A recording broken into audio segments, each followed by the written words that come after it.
Boa tarde. Vou dar continuidade à leitura da Bíblia, o Novo Testamento, Atos dos Apóstolos, capítulo 16. E chegou a Derbe e Listra, e eis que estava ali um certo discípulo por nome Timóteo, filho de uma judia que era crente, mas de pai grego, do qual davam bom testemunho os irmãos que estavam em Listra e em Icónio. Paulo quis que este fosse com ele, e tomando-o circuncidou por causa dos judeus que estavam naqueles lugares, porque todos sabiam que seu pai era grego.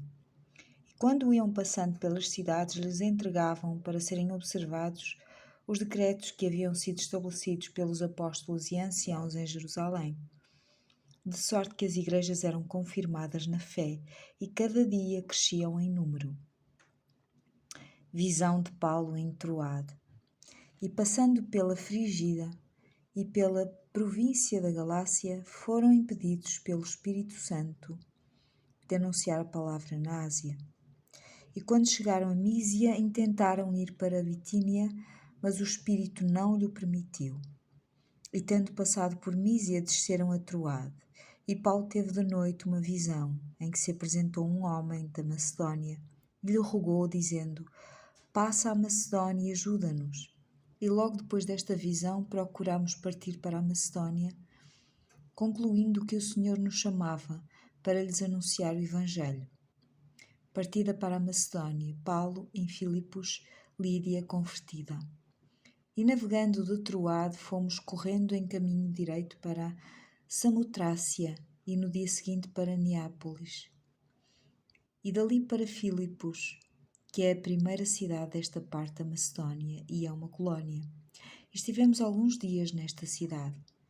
E no dia de sábado saímos fora das portas para a beira do rio, onde se costumava fazer oração, e assentando-nos falamos às mulheres que ali se juntaram. E uma certa mulher chamada Lídia, vendedora de púrpura, da cidade de Tiatira, e que servia a Deus, nos ouvia, e o Senhor lhe abriu o coração para que estivesse atenta ao que Paulo dizia. E depois que foi batizada, ela e a sua casa nos rogou, dizendo: se haver julgado que eu seja fiel ao Senhor, entrai em minha casa e ficai ali. E nos constrangeu a isso. Cura de uma serva com espírito de adivinhação. E aconteceu que, indo nós à oração, nos saiu ao encontro uma jovem que tinha espírito de adivinhação, a qual, adivinhando, dava grande lucro aos seus senhores. Esta, seguindo a Paulo e a nós, clamava dizendo: estes homens que nos anunciam o caminho da salvação são servos de Deus Altíssimo. E isto fez ela por muitos dias. Mas Paulo, perturbado, voltou-se e disse ao Espírito: em nome de Jesus Cristo te mando que saias dela. E na mesma hora saiu.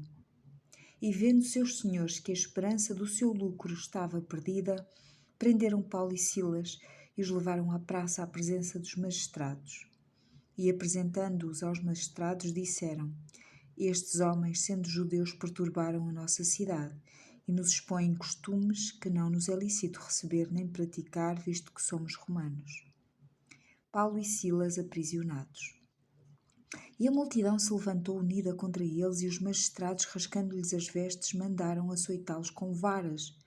E, havendo-lhes dado muitos açoites, os lançaram na prisão, mandando ao carcereiro que os guardasse com segurança, o qual, tendo recebido tal ordem, os lançou no cárcere interior e lhes segurou os pés do tronco.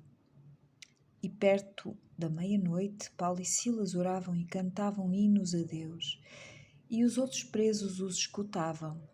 E de repente sobreveio um tão grande terremoto que os alicerces do cárcere se moveram e logo se abriram todas as portas e foram soltas as prisões de todos. Conversão do carcereiro. E acordando o carcereiro e vendo abertas as portas da prisão, tirou a espada e quis matar-se, cuidando que os presos já tinham fugido. Mas Paulo clamou com grande voz, dizendo: não te faças nenhum mal, que todos aqui estamos. E pedindo luz, saltou dentro de todo, e todo trêmulo se prostrou ante Paulo e Silas, e tirando-os para fora disse: Senhores, que é necessário que eu faça para ser salvo? E eles disseram: crê no Senhor Jesus Cristo e serás salvo, tu e a tua casa. Eles pregavam a palavra do Senhor e a todos os que estavam em sua casa. E tomando-os ele consigo naquela mesma hora da noite, lavou-lhes os vergões e logo foi batizado, ele e todos os seus. E levando-os à sua casa, lhes pôs a mesa e alegrou-se de que com toda a sua casa havia crido em Deus. E sendo já dia, os magistrados mandaram quadrilheiros, dizendo: soltai aqueles homens. E o carcereiro anunciou a Paulo estas palavras, dizendo: os magistrados mandaram que nos soltasse, agora pois sai e ide em paz. Mas Paulo lhes replicou: açoitaram-nos publicamente e, sem sermos condenados, sendo homens romanos, nos lançaram na prisão e agora encobertamente nos lançam fora? Não será assim, mas venham eles mesmos e tirem-nos para fora. E os quadrilheiros foram dizer aos magistrados estas palavras, e eles temeram, ouvindo que eram romanos, e vindo, lhes dirigiram súplicas, e tirando-os para fora, lhes pediram que saíssem da cidade. E saindo da prisão, entraram em casa de Lídia, e vendo os irmãos, os confortaram, e depois partiram. Capítulo 17. Paulo em Tessalónica e em Bereia. Irei ler amanhã, se Deus permitir. Beijinhos, até amanhã.